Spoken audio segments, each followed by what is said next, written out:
Halo semua, salam jumpa. Selamat datang di channel ini. Pada kesempatan ini, kita akan belajar mengenai bahasa pemrograman Java. Video ini adalah video pertama dari rangkaian video yang akan menjelaskan mengenai bahasa pemrograman Java. Mari kita mulai saja. Seperti layaknya kita kalau mau belajar suatu perangkat lunak atau bahasa pemrograman, maka kita perlu mempersiapkan perangkat-perangkatnya. Yang pertama adalah perangkat keras yang dapat berupa PC atau laptop. Adapun spesifikasi minimum yang diperlukan untuk PC atau laptop sebagai berikut. Untuk prosesor itu minimal Intel i3 atau kalau menggunakan AMD adalah AMD yang setara dengan i3. Untuk memori itu minimal 6 GB. Selama tutorial ini, sistem operasi yang digunakan adalah Windows 10. Jadi kalau kita lihat, Windows 10 itu normalnya itu sudah mengkonsumsi sekitar 4-5 GB untuk aplikasinya ya, untuk aplikasi bawaan Windows-nya. Sehingga jika kita hendak menggunakan software lain, itu berarti kita perlu menyediakan memori yang lebih besar. Jadi untuk belajar bahasa pemrograman Java, itu mungkin dengan 6 GB itu sudah cukup. Jadi kenapa memori yang diperlukan 6 GB? Karena dalam tutorial ini, sistem operasi yang digunakan adalah sistem operasi Windows 10. Kemudian untuk hard disk yang diperlukan adalah sekitar 4 GB. Jadi hard disk kosong yang diperlukan sekitar 4 GB itu digunakan untuk menyimpan source code maupun file-file yang diperlukan selama belajar bahasa pemrograman Java. Nah, sistem operasi yang kita gunakan adalah Windows 10. Sehingga bagi yang mengikuti tutorial ini dan menggunakan sistem operasi Windows 10, itu harusnya langkah-langkah yang ada di video ini itu dapat diikuti dengan baik atau bahkan mungkin tidak ada perbedaan antara langkah-langkah yang di video ini dengan pada waktu dilakukan di laptop masing-masing. Tapi bagi yang menggunakan sistem operasi selain Windows 10, itu pasti ada perbedaan ya. Jadi langkah-langkah mungkin instalasi, kemudian setting sistem variabelnya itu pasti berbeda. Karena Windows 10 dengan operating system yang lain itu agak berbeda ya. Nah, setelah kita mempersiapkan perangkat kerasnya, maka kita lanjut ke perangkat lunak. Untuk awal-awal, ada dua perangkat lunak yang perlu kita persiapkan, yaitu Java Development Kit maupun editor. Adalah satu yang normal, jika kita belajar suatu bahasa pemrograman, maka kita perlu melakukan download Development Kit. Jadi Development Kit itu adalah perangkat yang disediakan oleh suatu bahasa pemrograman agar yang belajar pemrograman itu dapat menggunakan Development Kit tersebut. Nah, karena kita belajar bahasa pemrograman Java, maka otomatis namanya Java Development Kit, atau yang disingkat dengan JDK. Nah, istilah JDK ini nanti akan sering kita gunakan. Daripada kita menggunakan Java Development Kit, itu kan panjang ya. Jadi kita nanti akan mengacu Java Development Kit ke singkatannya JDK. Jadi nanti di video ini dan video-video selanjutnya, itu akan sering ada kata-kata JDK. Jadi pada waktu mendengar kata JDK, kita tahu bahwa itu mengacu ke Java Development Kit.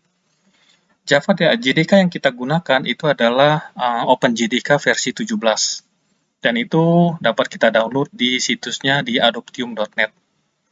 Kemudian untuk editor ini adalah perangkat yang digunakan untuk menulis source code.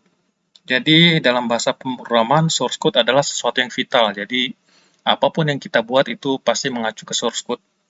Nah, umumnya untuk suatu bahasa pemrograman itu kita menggunakan IDE. IDE itu adalah satu perangkat lunak yang lengkap di mana kita bisa menulis program source code, kemudian kita melakukan aktivitas lainnya yang diperlukan dalam bahasa pemrograman tersebut, seperti melakukan instalasi, kemudian melakukan kompilasi, kemudian melakukan running, atau mungkin packaging, banyak. Nanti akan kita lihat. Tapi karena kita materinya baru awal, Nah, kita akan menggunakan editor yang sederhana, di mana editor ini digunakan hanya untuk menulis source code ya, menulis source code. Kemudian untuk kompilasi dan runningnya kita akan menggunakan command prompt. Oke, ini dua software atau perangkat lunak yang kita perlukan. Untuk memulainya, maka kita perlu melakukan download. Untuk downloadnya, mari kita buka browser. Nah, dalam hal ini, kita menggunakan ini ya. Nah, di tutorial ini menggunakan Google Chrome. Bebas saja mau menggunakan browsernya apa. Oke, kita download dulu pertama JDK. Ini situsnya, yaitu https://adopteam.net. Kita ketik alamatnya di browser. Oke. Oke. Jadi, kira-kira seperti ini tampilan layar dari situs adopteam.net. Bisa jadi pada waktu menonton video ini, itu tampilannya agak berbeda. Kenapa ya? Karena bisa jadi ada jeda waktu. Misalkan ini video ini dibuat bulan November ya, tapi ternyata ditonton itu di bulan Januari tahun depannya. Berarti kan ada selisih sekitar 3 bulan ya. Nah, bisa jadi ini tampilan situsnya udah berbeda. Tapi yang mau kita fokuskan adalah untuk melakukan download. Jadi kira-kira bentuk tampilan seperti ini. Nah, di sini akan ada tombol yaitu latest LTS release. Dan di situ di bawahnya ada tulisan JDK 17.03+7. Jadi tombol ini adalah digunakan untuk melakukan download rilis terakhir dari OpenJDK. Nah, yang menarik adalah kalau kita perhatikan di sini ini akan ada tulisan seperti berikut ya. Download Temurin for Windows X64. Nah, jadi situs ini akan mendeteksi operating system yang kita gunakan waktu mengakses situs ini. Contohnya dalam video ini, karena saya mengakses situs ini menggunakan operating system Windows 10 64 bit, maka si adopteam.net akan menampilkan seperti ini. Download Temurin for Windows X64. Dia mendeteksi operating system yang saya gunakan waktu akses ini. Nah, untuk yang menggunakan operating system lain, ini mungkin bisa jadi beda. Jadi mungkin bisa jadi bukan Windows X64, mungkin Linux atau Macintosh ya. Nah, saya juga nggak tahu, karena saya nggak pernah mengakses ini menggunakan operating system Linux atau Macintosh. Tapi intinya bagi Windows itu harusnya ada tulisan Windows dan versi bitnya ya, apakah 64 bit atau 32 bit. Oke. Terlepas dari itu, intinya kita cukup perlu tahu ada tombol untuk melakukan download. Oke, untuk melakukan download berarti kita klik tombolnya. Nah, ini akan ada proses download ya, ada perkiraannya. Berapa lamanya downloadnya ya tergantung kecepatan internet masing-masing. Jadi ya kalau cepat, kalau lambat ya mungkin perlu waktu lama. Mari kita tunggu sampai dia selesai. Oke, setelah kita tunggu beberapa saat, maka proses downloadnya sudah selesai. Kita pastikan apakah hasil download tadi muncul di folder download. Nah, oke.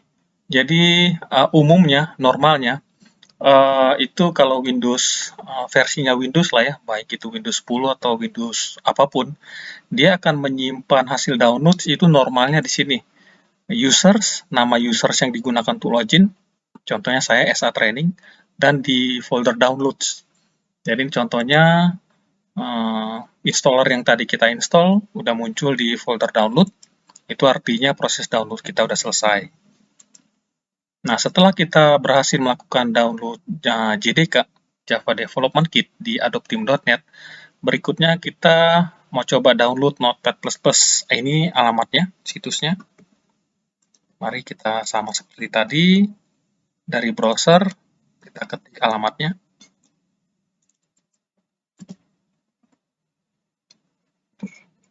Nah, ini muncul layar dari situs notepad++.org di bawah folder downloads ya.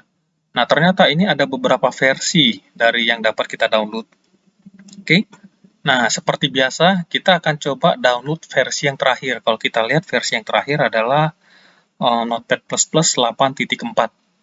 Di bawahnya ada 8.3.3, kemudian ada 8.3.2. Kita menggunakan versi yang terakhir.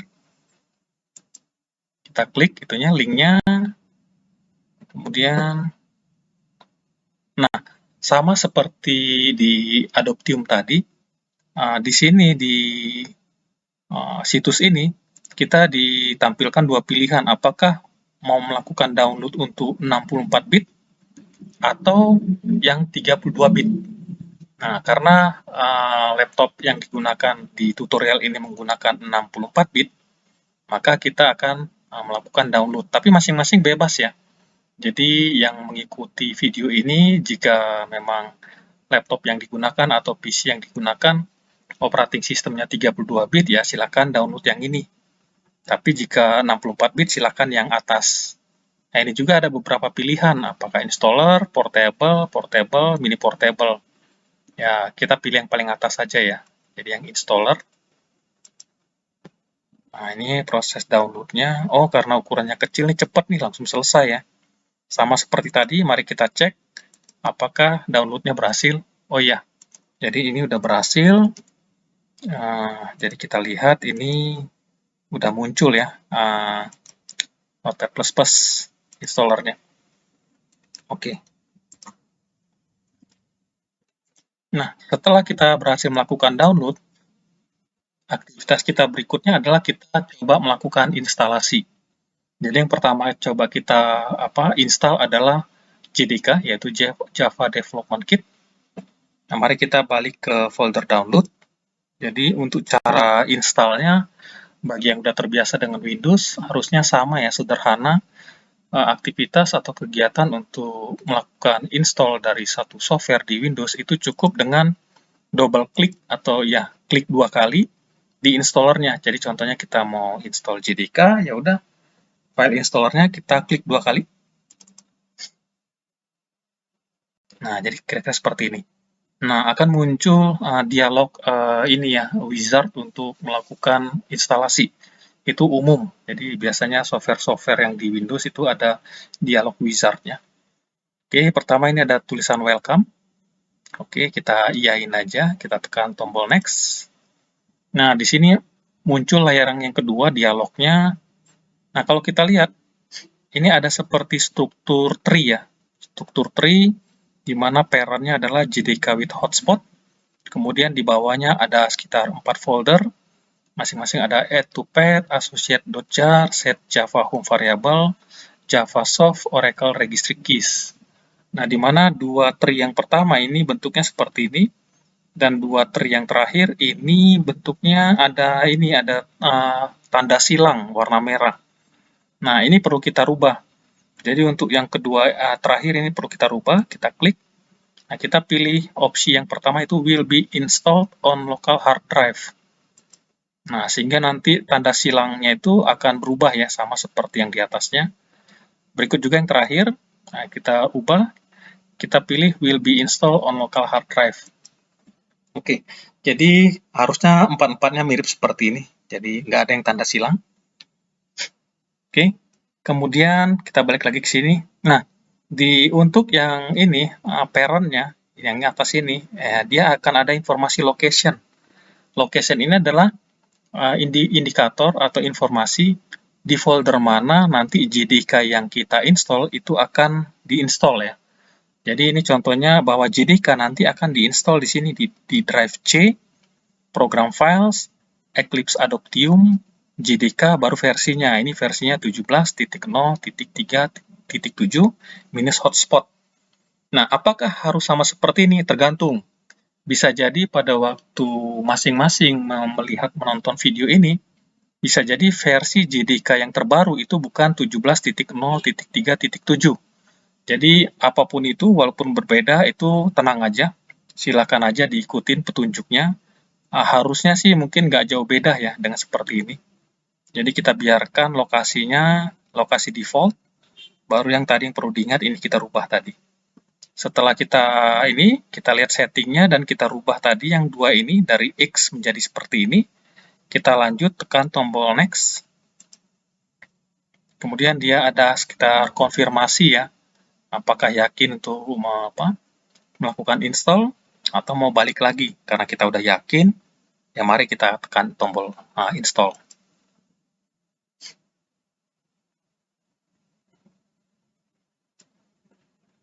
Oke, kita tunggu prosesnya.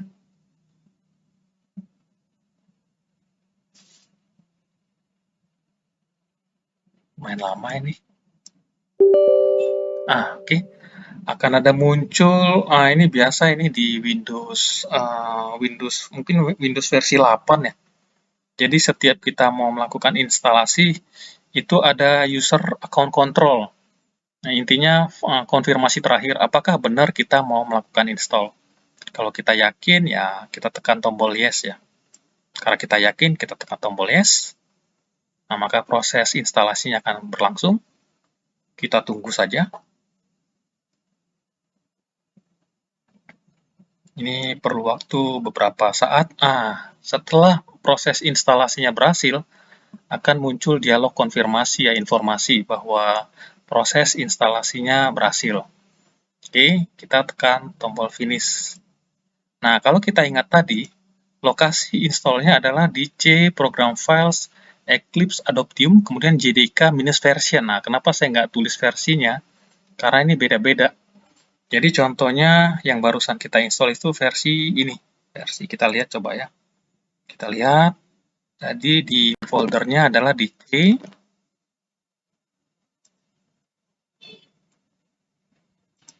Kemudian program files. Kemudian Eclipse Adoptium. Nah, JDK minus. Nah, ini JDK minus versinya. Jadi pada saat video ini dibuat, tutorial ini dibuat, versi terakhir dari OpenJDK di Adoptium itu 17.0.3.7 minus hotspot. Bisa jadi pada saat yang menonton video ini, bisa jadi versinya beda, mungkin lebih tinggi ya, 17 versi berapa gitu. Nah, itu nggak masalah. Tapi intinya di sini kita sudah memastikan bahwa proses instalasi JDK-nya berhasil, itu pertama. Nah, setelah kita berhasil melakukan instalasi JDK, langkah yang berikutnya adalah kita melakukan setting JDK. Setting JDK ini adalah setting yang diperlukan agar pada waktu kita menggunakan JDK itu kita bisa smooth, bisa lancar. Ada dua sistem variabel yang perlu kita setting, yaitu Java Home dan Pet. Oke, mari kita cek. Jadi, bagi yang sudah terbiasa dengan sistem operasi Windows, itu atau bahkan semua sistem operasi ya, itu ada namanya sistem variabel.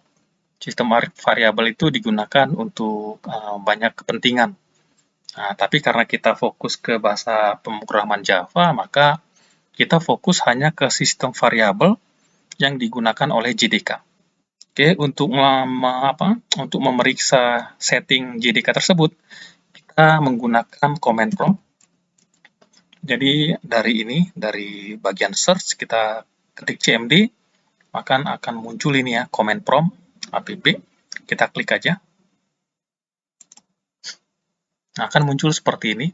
Ini adalah command prompt. Jadi bagi yang belum terbiasa, nanti kita akan sering menggunakan command prompt ini untuk dalam belajar bahasa pemrograman Java. Nah, kalau kita perhatikan, pada waktu command prompt ini dibuka, pasti kursornya itu akan aktif di directory ini ya, di folder ini.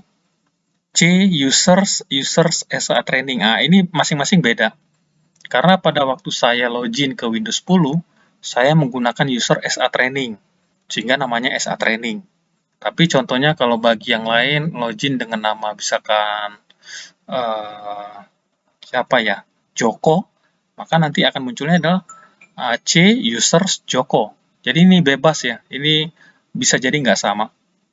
Nah, jadi tapi intinya adalah pada waktu kita buka command prompt, maka command prompt itu akan otomatis kursornya, yang kedip-kedip ini kursor, itu akan otomatis aktif di folder C users, baru nama dari users yang kita gunakan untuk login. Oke, kemudian untuk mengecek setting JDK, kita dapat ketik seperti ini, echo Java Home. Nah, ini bagi yang udah biasa, ini ngerti ya. Echo itu artinya kita mau menampilkan nilai sistem variabel dengan nama Java Home. Kita enter. Nah, kalau ketemu, maka akan si command prompt akan menampilkan nilainya. Jadi ini artinya bahwa Java Home ini sistem variabelnya ada, eksis, dan dia punya nilai ini. Nah, kalau kita perhatikan, ini adalah lokasi di mana kita melakukan instalasi JDK tadi, kalau kita perhatikan ya. Nih, kalau kita perhatikan sama C, program files, Eclipse Adoptium, JDK 17.0.3.7 minus hotspot. Ini kalau kita perhatikan sama.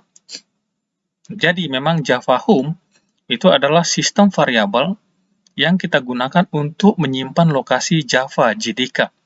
Namanya juga Java Home ya. Jadi itu satu syarat pertama yang perlu kita setting di operating system kita. Nah, ini contohnya Windows seperti ini ya. Kalau Linux atau Macintosh sedikit berbeda pasti. Nah, jadi silakan dicari bagi yang menggunakan Linux atau Macintosh.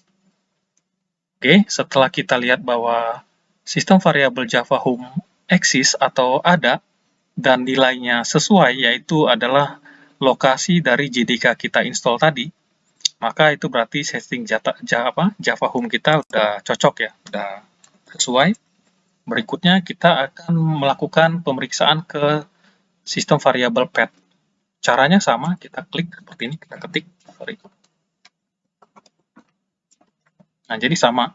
Perintah echo ini adalah digunakan untuk menampilkan nilai dari sistem variabel. Nah, dalam hal ini yang mau kita tampilkan adalah nama sistem variabelnya path. Nah, jadi sama seperti Java Home, ternyata path juga ada nilainya. Nah, ini panjang ya. Nah, tapi yang perlu kita cek adalah ini. Nah, kalau kita lihat, ini adalah lokasi folder dari JDK di mana kita install tadi, itu sama dengan Java Home ya. Nah, bin ini, itu kalau kita lihat, nah bin ini adalah satu folder yang ada di bawah folder di mana kita install JDK tadi. Jadi kalau kita lihat, ini, program files, Eclipse Adoptium, JDK, 17, hotspot, itu adalah ini, dan bin itu adalah folder di bawah ini. Nah, jadi kalau bagi yang sudah terbiasa dengan sistem operasi, ini adalah tugasnya adalah kita mendaftarkan satu directory ke folder path, sehingga pada waktu kita akan memanggil file di folder tersebut, itu kita bisa lakukan di mana aja. Contohnya gini, ini saya ada di folder C user SA training ya. Nah, saya bisa dapat memanggil file-file yang ada di bawah folder ini, itu tanpa harus pindah ke folder tersebut. Jadi saya dapat langsung manggil dari sini ya. Itulah kegunaannya. Ini mungkin kita akan nggak akan bahas lebih detail. Ini adalah ke konsep dasar dari operating system ya. Itu berlaku untuk semua sistem operasi.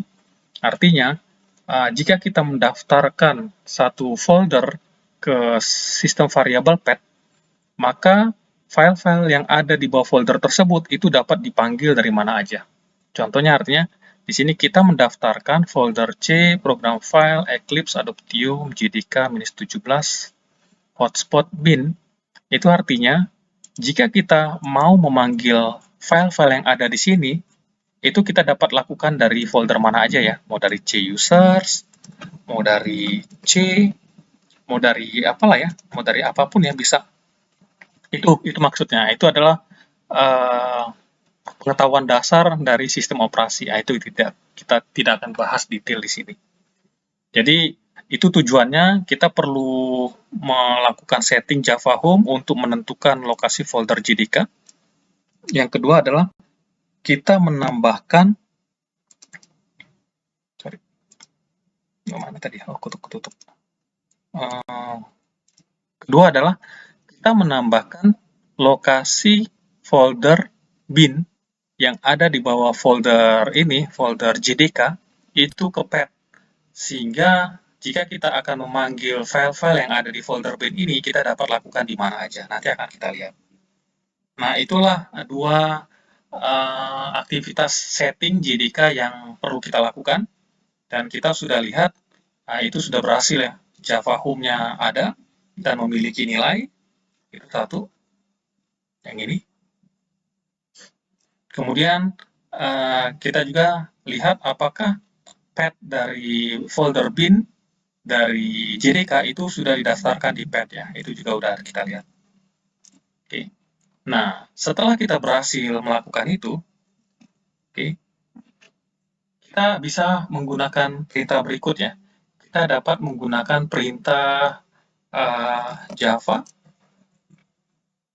minus version. Nah, apa maksudnya Java minus version? Yaitu tadi, nah, ini program files, Eclipse. Nah, di sini artinya kita mau manggil file Java yang ada di folder sini sebenarnya, bin. Ada nggak sih? Coba kita cek. Oh, ada nih. Apa aja sebenarnya kita mau manggil ini? Kita mau manggil file Java ini. Oke. Benar kan ya? Iya, benar. Itu dari command prompt. Dan kita lempar variabel minus version.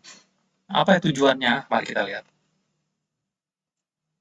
Nah, Java minus version itu adalah kita mau memeriksa apakah versi Java yang kita install itu udah sesuai dengan yang hasil instalasi tadi ya. Jadi kalau kita lihat, sama nih, bahwa OpenJDK versi 17.03 sampai sini ya. 2022-04-19, oke. Baru ini informasi berikutnya ya, bla bla bla. Itulah perintah Java minus version. Kita melakukan pemeriksaan versi dari Java. Yang berikutnya, kita menggunakan ini, Java kayak ini. Java. Nanti akan kita lihat. Kita kan sering menggunakan Java dan Java ya. Nah, sama seperti Java minus version, di sini kita menggunakan Java minus version. Apa tujuan dari Java minus version? Sebenarnya kita memanggil file Java yang ada di folder instalasi JDK tadi di bawah folder bin. Tujuannya kita mau lihat versinya sih. Nah, sama nih. Jadi, Java-nya versi 17.03, Java-nya versi 17.03. Nah, kalau hasil Java minus version dan Java minus versionnya seperti ini, berarti proses instalasi kita sudah berhasil dan proses setting JDK kita juga sudah berhasil. Jadi sini sebenarnya kita di sini untuk instalasi dan setting JDK sudah berhasil. Nah, caranya tadi, kita ulangi lagi. Kita echo, Java Home muncul, kemudian kita echo pad-nya muncul, kemudian kita ketik Java minus version muncul, kemudian kita ketik Java minus version muncul. Nah, jika salah satu dari keempat aktivitas tersebut tidak sama seperti ini, itu berarti ada proses instalasi ataupun proses setting JDK-nya yang gagal. Oke, nanti bagi yang memang mengalami kendala, boleh ditulis di komen di ini, di video ini, di bawahnya nanti silahkan ditulis pertanyaan-pertanyaannya. Nanti akan coba dibantu dijawab, dicari tahu penyebab errornya. Oke, kita sudah berhasil install JDK dan melakukan setting. Berikutnya, kita coba install Notepad++. Mari kita balik ke folder ini, ke folder installer tadi, downloads. Nah, ini dia installernya. Jadi sama seperti tadi, tinggal kita double klik. Kita tunggu sebentar. Nah, sama seperti tadi, muncul dialog dari user account control, melakukan konfirmasi apakah kita benar akan melakukan install, karena memang kita yakin ya, kita tekan tombol yes, akan muncul dialog ini ya, instalasi biasa itu. Tekan OK, kita tekan tombol next, kita agree aja karena kita memang mau melakukan install, kita I agree, tekan tombol I agree. Nah, di sini akan ditanyakan di mana si Notepad++ akan diinstal. Kita ikutin aja default dari yang diusulkan oleh Notepad++, yaitu di folder C, program file, Notepad++. Kemudian kita tekan tombol next. Kemudian akan muncul juga pilihan untuk instalasinya. Untuk saat ini kita samakan aja seperti default-nya, sehingga kita tidak akan melakukan perubahan dan tekan tombol next. Kemudian terakhir konfirmasi, kita tekan tombol install. Sama seperti tadi, proses instalasinya berjalan, tapi karena ini mungkin softwarenya nggak terlalu berat, jadi cepat ya. Oke, ini udah selesai. Run Notepad, oke, finish. Nah, oke, ini.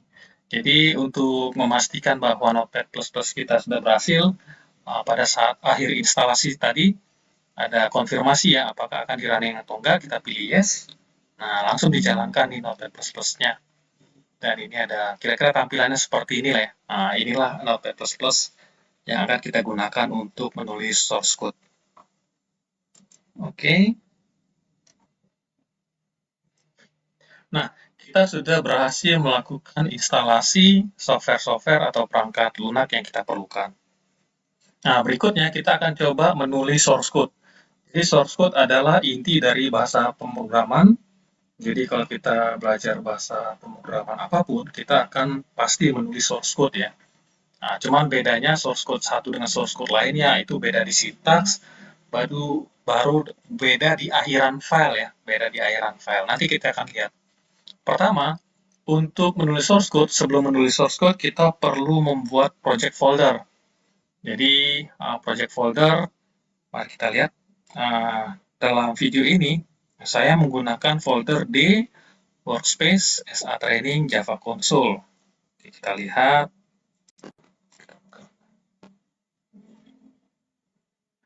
D, Workspace, SA Training. Nah, ini. Kemudian terakhirnya ini nama project ya. Jadi ini folder dan ini ada folder project. Jadi nama project kita adalah Java Console. Jadi kita sepakat nama foldernya adalah Java Console, nama projectnya. Nah, apakah project ini harus di D Workspace SA Training? Nggak, bebas saja. Jadi masing-masing bebas meletakkan folder project ini di mana. Tapi kita sepakat selama tutorial ini kita akan menggunakan nama projectnya adalah Java Console. Oke, karena itu kita coba bikin. Jadi di bawah folder D Workspaces SA Training, saya akan bikin satu folder lagi. Ini folder project namanya Java Console. Jadi kira-kira seperti ini. Jadi sama ya. Jadi D Workspace SA Training Java Console, di Workspaces, SA Training Java Console. Itu pertama, kita bikin folder project. Yang kedua, kita bikin folder source code dan folder binary di bawah folder project. Jadi kalau kita lihat ini folder projectnya Java Console, tapi di bawah Java Console kita bikin dua folder baru yaitu src dan bin. src itu kita sebutnya source folder, itu gunanya untuk menyimpan source code.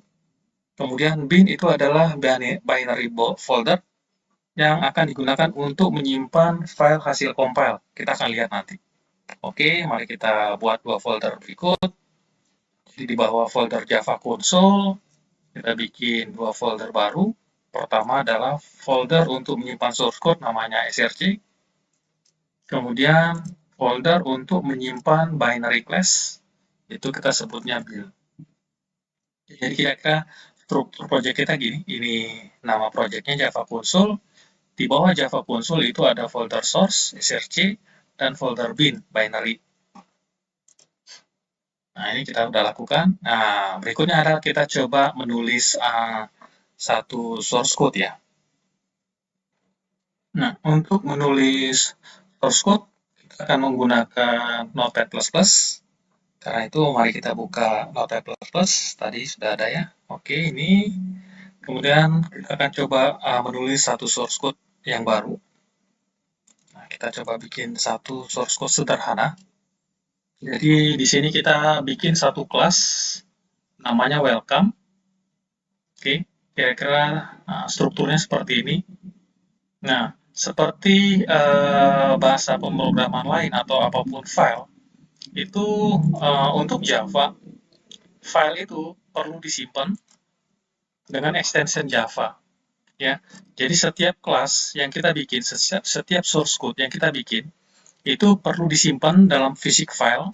Satu pertama adalah nama physics file itu sama dengan nama kelas. Jadi contohnya di sini nama kelas kita adalah welcome ya. Maka berarti kelas welcome tersebut itu perlu kita simpan di file dengan nama welcome. Dan akhirannya atau istilah kadang kita sering sebutnya extensionnya itu .java. Java, kita pilih Java, Java source.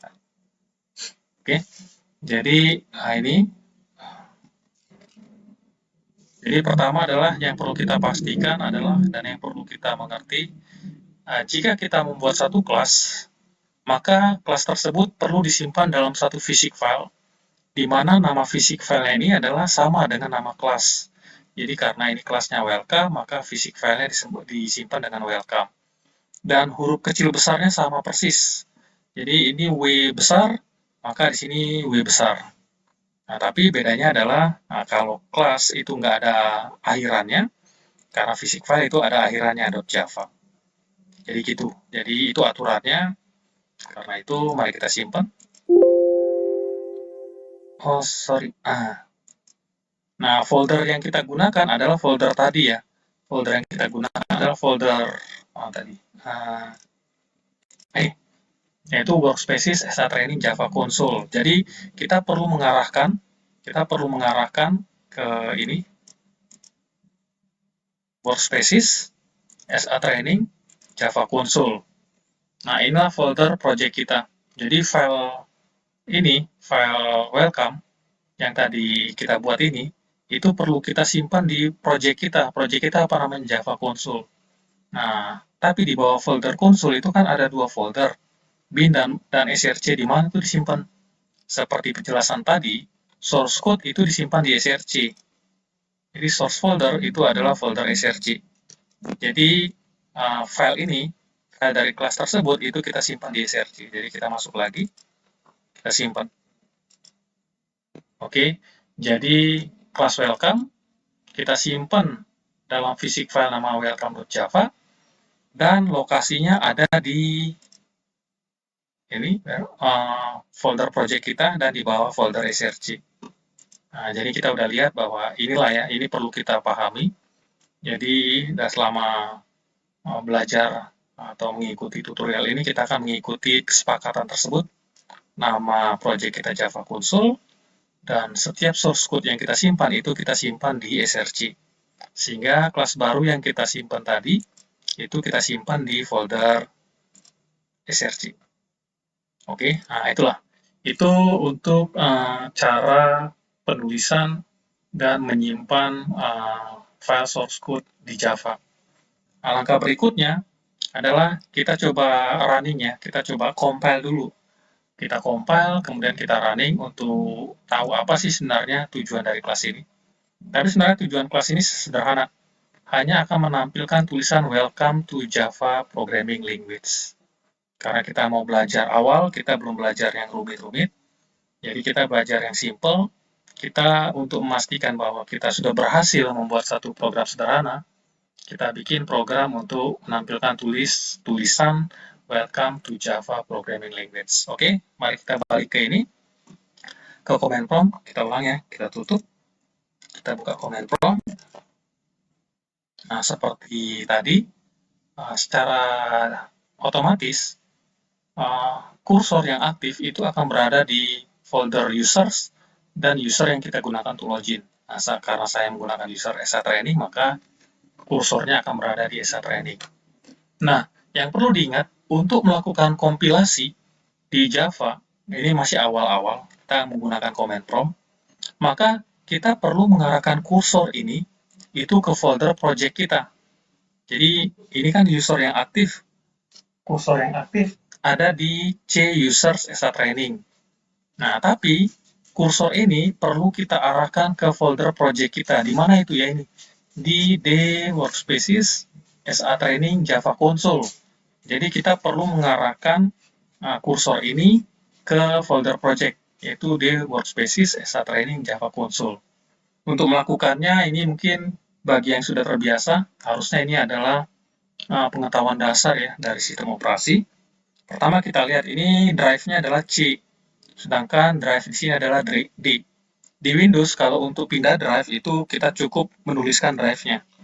Jadi ini artinya saya mau pindah dari drive E ke drive D ya. Jadi karena ini saat ini yang aktif drive C, maka untuk pindah kita ketik drive tujuannya dan titik 2. Kemudian kita tekan enter. Nah, kalau kita lihat pindah ya, kursornya yang tadi di users SA training akan pindah ke D folder D. Nah, berikutnya kita perlu masuk ke workspaces SA training Java console. Untuk melakukan itu, kita menggunakan perintah cd. Nah, ini sama, ini harusnya perintah dasar dari sistem operating Windows, yaitu cd itu adalah kita memindahkan kursor ke satu folder. Nah, di sini kita akan pindah dari folder D ke folder workspaces. Jadi, caranya simple. Nah, ini artinya. Kita mau masuk dari folder D ke folder workspaces yang ada di bawah folder D. Nah, kalau kita lihat, jadi berubah. Jadi sekarang folder yang aktif itu dari kursor adalah D workspaces. Ternyata masih jauh ya, kita perlu masuk lagi ke SA training. Cara sama, kita ketik kemudian tujuan foldernya SA training. Udah masuk lagi, jadi folder yang aktif, kursor yang aktif adalah di workspaces SA training. Masih ada satu lagi nih, yaitu Java console. Jadi kita perlu ketik lagi. Nah, sama ini artinya kita mau masuk ke folder Java console yang ada di bawah di workspaces SA training. Oke, mari kita tekan enter. Nah, jadi kursor kita sekarang sudah aktif. Yang awalnya di C users SA training, sekarang ke D workspaces SA training Java console. Ini adalah folder project kita. Jadi sebelum melakukan kompilasi, nah ini kesepakatan ya dan cara di selama kita melakukan pemrograman di video ini. Sebelum melakukan kompilasi, kita arahkan dulu kursornya ke kursor project kita, ke folder project kita. Jadi karena saya foldernya di workspaces SA training Java console, maka saya arahkan kursor ini ke folder ini. Nah, masing-masing bisa beda ya. Masing-masing bisa beda. Jadi apapun foldernya, intinya arahkan kursor itu ke folder project kita. Jadi beda-beda. Oke, dalam hal saya ini adalah di workspaces SA training Java console. Nah, setelah kita masuk kursor aktifnya ini udah ada di folder ini, folder project, langkah pertama adalah kita melakukan compile. Jadi setelah kita menulis source code, nah kemudian kita simpan source code kita dengan file welcome.java. Nah, perintah berikutnya adalah kita melakukan compile source code. Oke, untuk melakukan compile source code, kita menggunakan perintah Java. Jadi tadi kita sudah lihat sebelumnya pada waktu setting, kita melakukan ketik ini kalau nggak salah, kalau masing-masing ingat, Java minus version. Nah, Java ini adalah tools atau perangkat yang disediakan oleh JDK yang kita gunakan untuk melakukan kompilasi source code. Jadi kalau kita mau melakukan compile source code, itu kita harus menggunakan perintah Java ya di konsol. Nah, kalau kita lihat, perintah Java ini seperti ini ya, jadi ada formatnya, tapi nah kita akan lihat nanti, tapi sekilas seperti inilah. Jadi untuk melakukan compile source code, kita menggunakan sintaks Java, Java C. Nah, kira-kira opsinya atau parameter yang diperlukan seperti ini. Nah, kita akan lihat langsung dulu. Kalau kita mau lakukan compile, kira-kira seperti ini.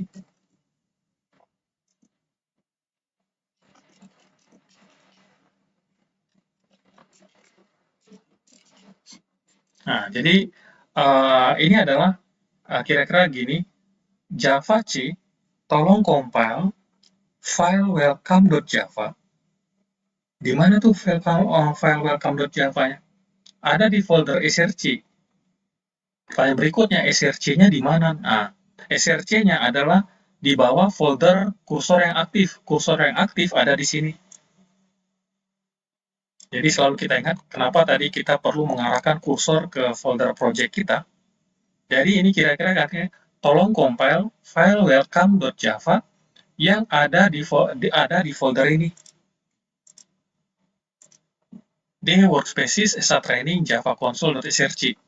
Ini, jadi tolong di-compile file welcome.java. Karena memang source code-nya yang kita buat tadi adalah ini. Jadi kita nggak perlu nulis lengkap, kita cukup menulis src, kemudian Java akan tahu. Kenapa dia tahu ya? Karena posisi kursor yang aktif itu ada di sini. Jadi dia akan cari folder src di bawah ini, dan setelah itu dia cari file welcome.java. Jadi kira-kira dia sebenarnya mau melakukan compile ini ya. Mau melakukan compile file welcome.java yang ada di folder src project kita. Kira-kira seperti itu. Oke, kemudian -d ini apa? Nah, -d bin itu adalah kalau berhasil, kalau welcome.java ini berhasil dikompil, maka itu akan menghasilkan satu file namanya welcome.class. Jadi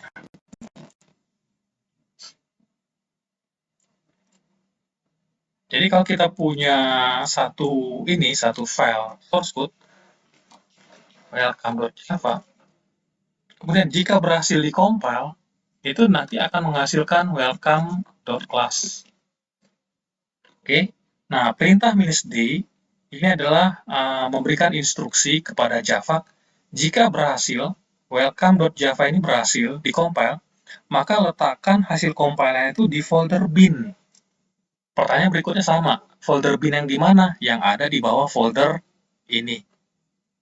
Yang ada di bawah folder di mana kursor ini aktif. Jadi sebenarnya kalau berhasil, tolong disimpan di folder bin. Nah, mari kita lanjutkan. Nah, kita balik lagi ke sini. Nah, setelah kita melihat maksud atau tujuan dari perintah Java ini, mari kita coba compile. Oke, nah ini kita lihat. Jadi ternyata proses compile kita berhasil.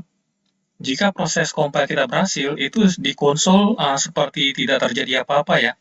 Jadi kita ketik tadi java -d bin src welcome.java, kemudian ya udah seperti tidak terjadi apa-apa. Tapi kalau kita lihat, ternyata seperti tadi, itu ada satu file baru yang seperti dijelaskan sebelumnya. Jika proses compile ini berhasil, maka akan menghasilkan satu file dengan nama yang sama, tapi akhirannya .class ya. Dan itu akan disimpan di folder bin. Ini yang terjadi barusan kita lihat. Jadi di folder bin yang tadi awalnya kosong, ini kemudian akan setelah proses compile-nya berhasil, maka akan muncul satu file baru, namanya sama persis dengan file yang di-compile, yaitu welcome, tapi akhirannya .class. Jadi itu kalau kita mau memastikan apakah proses compile kita berhasil dilakukan atau gagal. Nah, itu setelah kita berhasil melakukan compile, tugas kita berikutnya adalah kita melakukan eksekusi atau menjalankan kelas yang sudah berhasil kita compile, yaitu di sini. Perintahnya kira-kira seperti ini.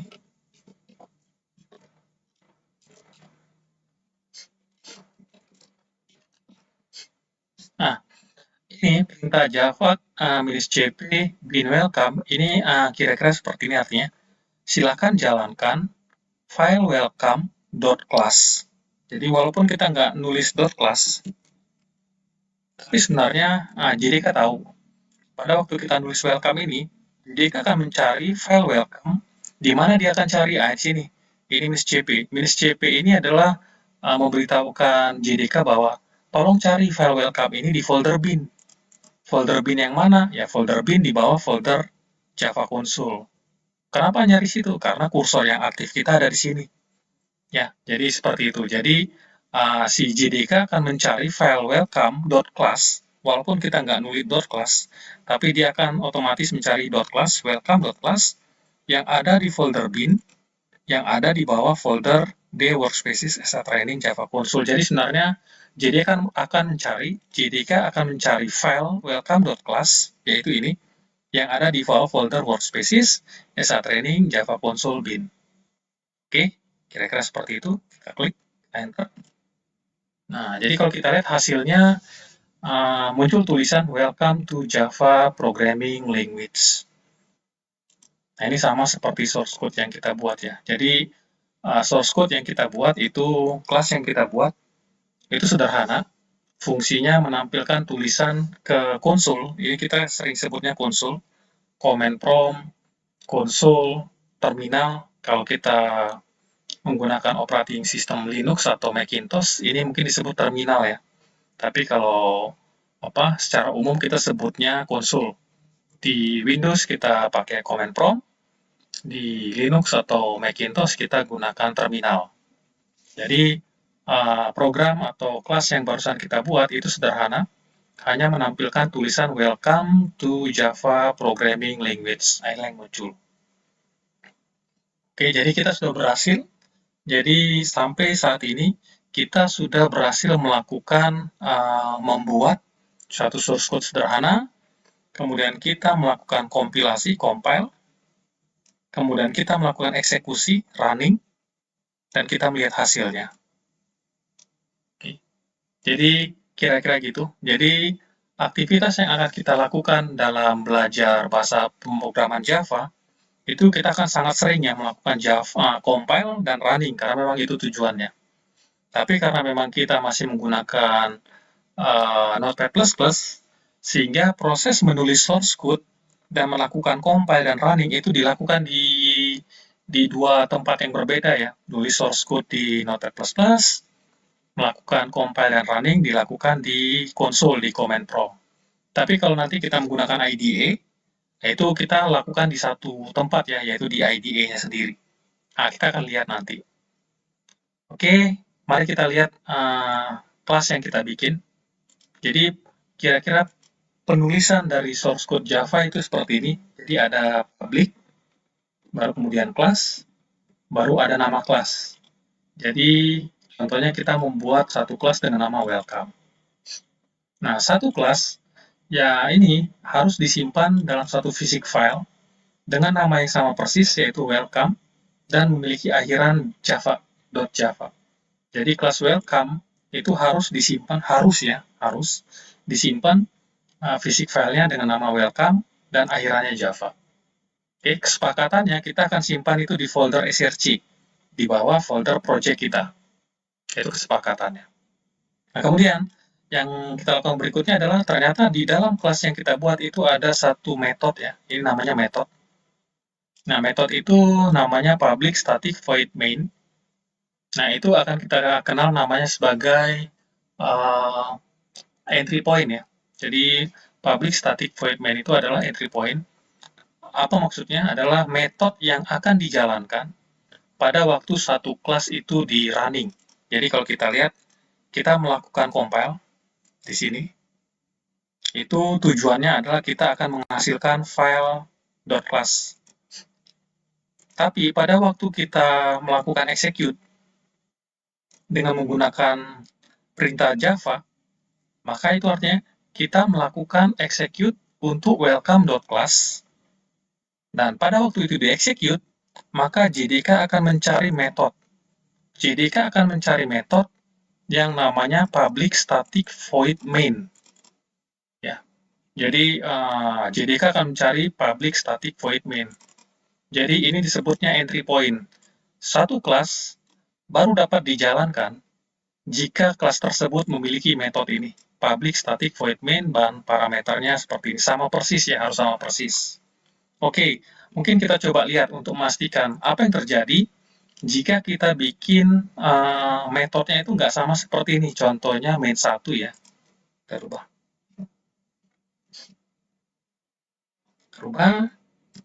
Nah, selalu diingat, Jika kita melakukan perubahan di source code, kita perlu melakukan compile ulang. Jadi kita perlu melakukan compile ulang. Nah, ini kita compile. Oke. Kemudian setelah berhasil, kita running. Oke. Nah, apa yang terjadi? Akan muncul error ya. Main method not found. Oke, jadi main method itu ini. Jadi agar satu kelas bisa dieksekusi, dia harus punya metode ini, public, static, void, main, dan string args ya. Jadi walaupun kita rubah cuma tambahin satu, itu beda. Jadi itu udah apa? Udah aturan dari JDK-nya ya.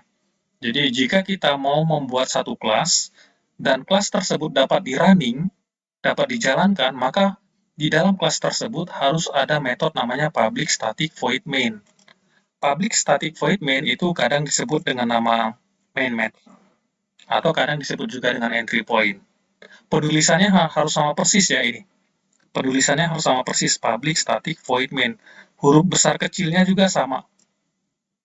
Nah, jadi kalau kita balikin lagi source code-nya, kemudian kita jalankan lagi, kita ulang lagi, kita compile lagi, kemudian kita jalankan, nah itu berhasil. Nah, jadi kira-kira seperti itu. Jadi agar satu kelas bisa di-running, dijalankan, maka kelas tersebut harus memiliki main function atau main method, dan main methodenya itu penulisannya sama persis seperti ini ya, public, static, void, main, dan parameternya strings. Nah, itu yang perlu kita perlu ketahui dari cara execute kelas di Java. Nah, di dalam main method ini, kita melakukan aktivitas sederhana, yaitu kita menampilkan tulisan Welcome to Java Programming Language ke konsol. Nah, untuk menuliskan tulisan atau menampilkan kalimat ke konsol, kita menggunakan metode namanya system.out.println. Ya, ini namanya metode ya, system.out.println. Itu kita menggunakan itu. Nanti kita akan lihat, kita akan menggunakan metode-metode lain untuk menampilkan tulisan ke konsol. Tapi di saat ini, kita menggunakan metode system.out.println. Jadi, kalau kita mau menampilkan tulisan ke konsol, kita dapat menggunakan metode println ya. Nah, sistem out-nya ya kita singkat aja lah, println. Kira-kira penulisannya seperti ini. Jadi di metode println ini kita lempar parameter string atau informasi yang akan kita tampilkan ke konsol. Jadi contohnya di sini kita tuliskan welcome to Java Programming Language, akan munculnya welcome to Java Programming Language. Kalau kita tuliskan di tulisannya ya sesuai dengan tulisannya ya, misalnya kita ke bahasa Indonesia lah. Selamat datang dalam bahasa pemrograman Java.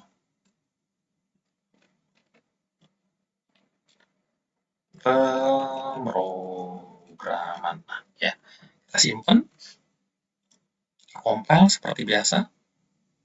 Jadi setiap source code berubah, kita harus compile. Perintah compile-nya seperti ini, java -d bin src welcome.java. Tadi penjelasannya sudah. Kemudian untuk melakukan execute-nya, running-nya kita gunakan perintah java -cp bin nama kelas yang kita jalankan. Nah, ini kita lihat tulisan yang muncul itu sesuai dengan yang kita tuliskan ketik di sini ya. Jadi di sini kita memberi perintah tampilkan tulisan selamat datang dalam bahasa pemrograman Java. Sehingga akan muncul di konsol selamat datang dalam bahasa pemrograman Java. Oke. Mari kita lihat balik lagi ke perintah Java. Jadi perintah Java itu adalah digunakan untuk melakukan compile source code. Kira-kira cara penulisannya seperti ini, kita udah lihat. Ada banyak sekali ini option ya dari sintak Java ini. Mari kita lihat.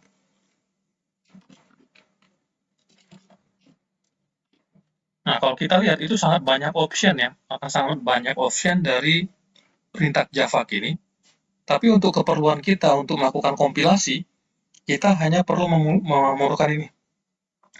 kita memerlukan atau menggunakan -d directory. Dimana kalau dibaca ini adalah specify. Ya, ini artinya perintahnya menentukan di mana directory akan menyimpan hasil kompilannya, yaitu class filenya. Jadi di sini kita tadi meletakkannya di folder bin. Kemudian kita gunakan ini source filenya ya. Jadi source filenya itu lokasinya di mana, lokasi file yang kita compile tadi. Nah, dalam ini hal tadi kita balik lagi. Nah, ini. Artinya kita bilang silakan compile file welcome.java yang ada di folder src yang ada di bawah folder project kita. Kalau berhasil, maka tolong simpan di folder bin yang ada juga di bawah folder project kita. Nah, itu kira-kira perintah Java yang akan sering kita gunakan. Kemudian untuk melakukan execute atau running dari kelas yang sudah kita bikin, kita menggunakan perintah ini. Jadi sama ya, sama seperti Java. Java juga itu akan memiliki banyak ini ya, option ya, kalau kita lihat.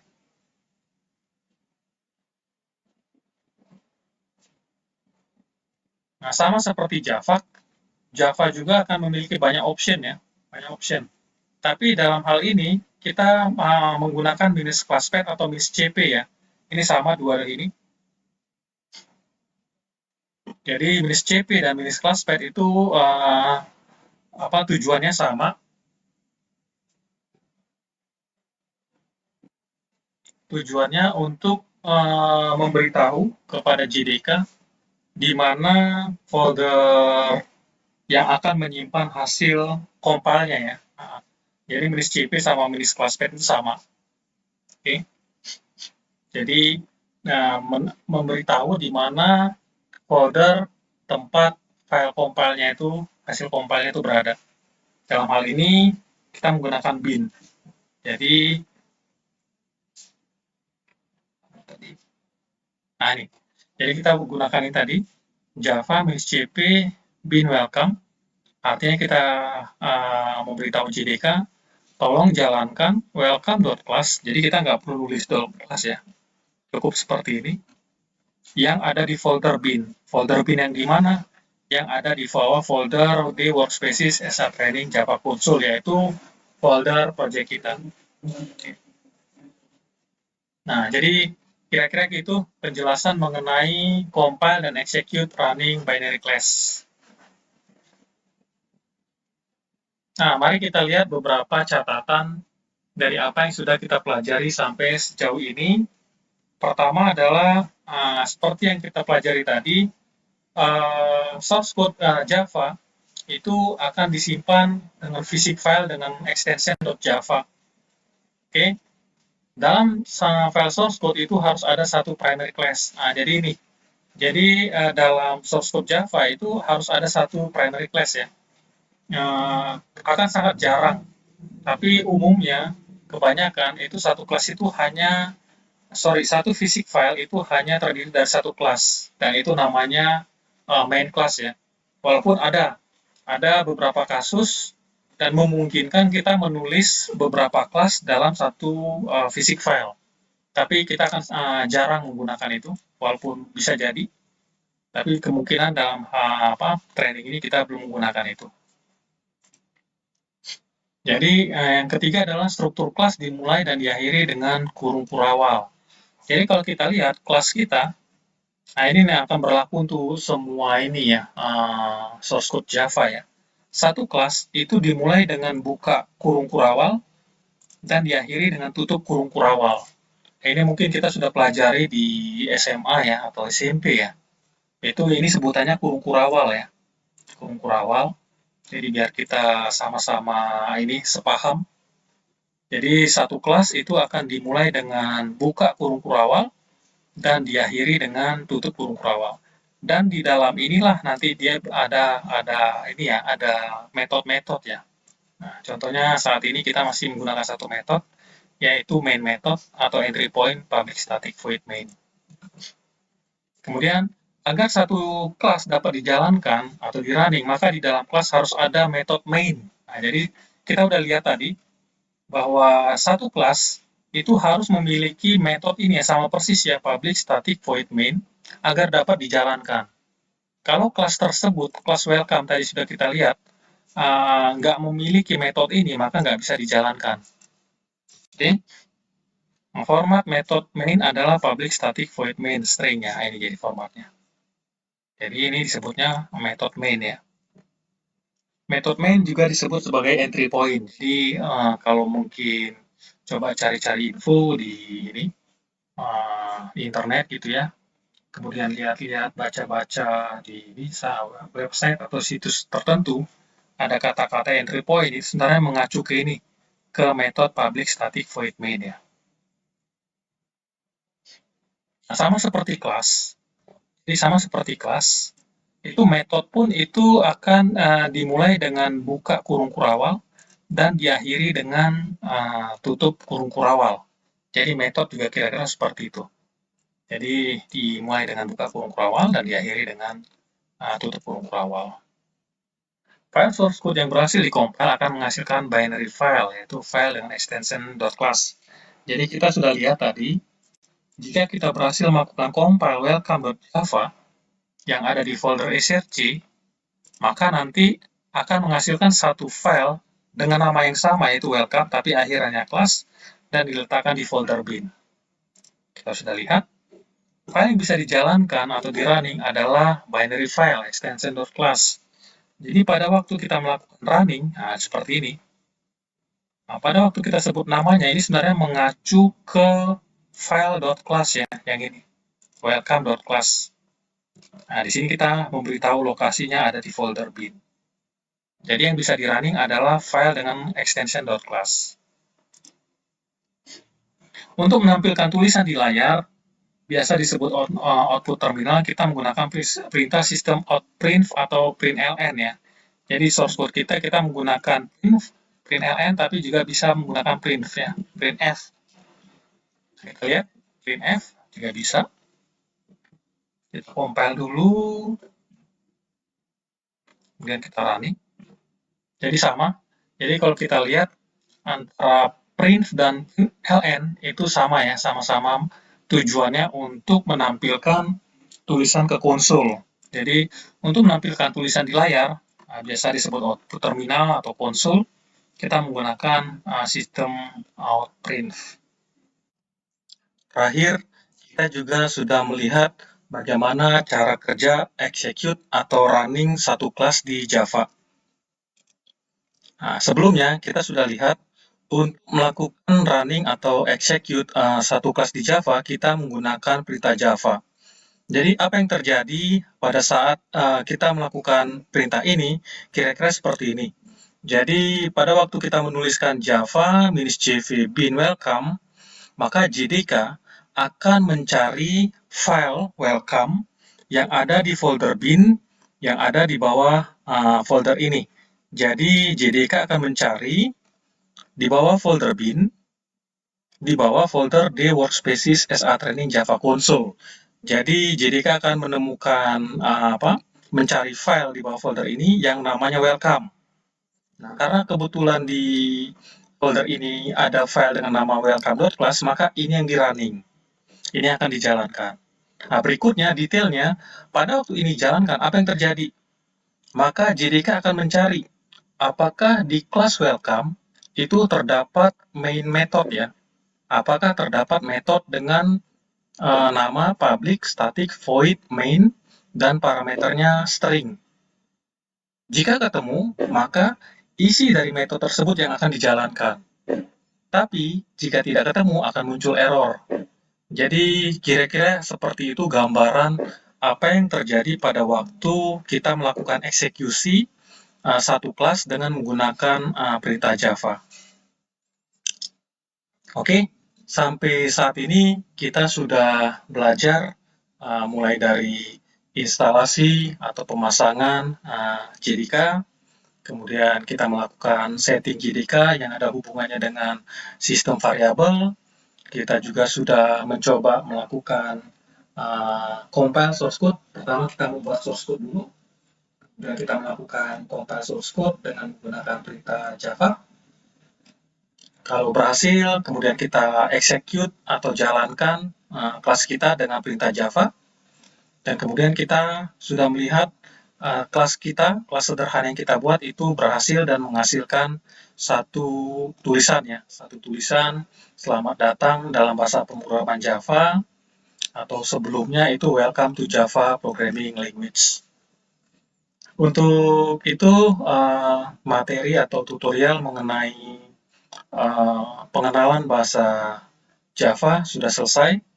Di video berikutnya, kita akan masuk ke materi-materi yang lebih menarik, yang lebih advance.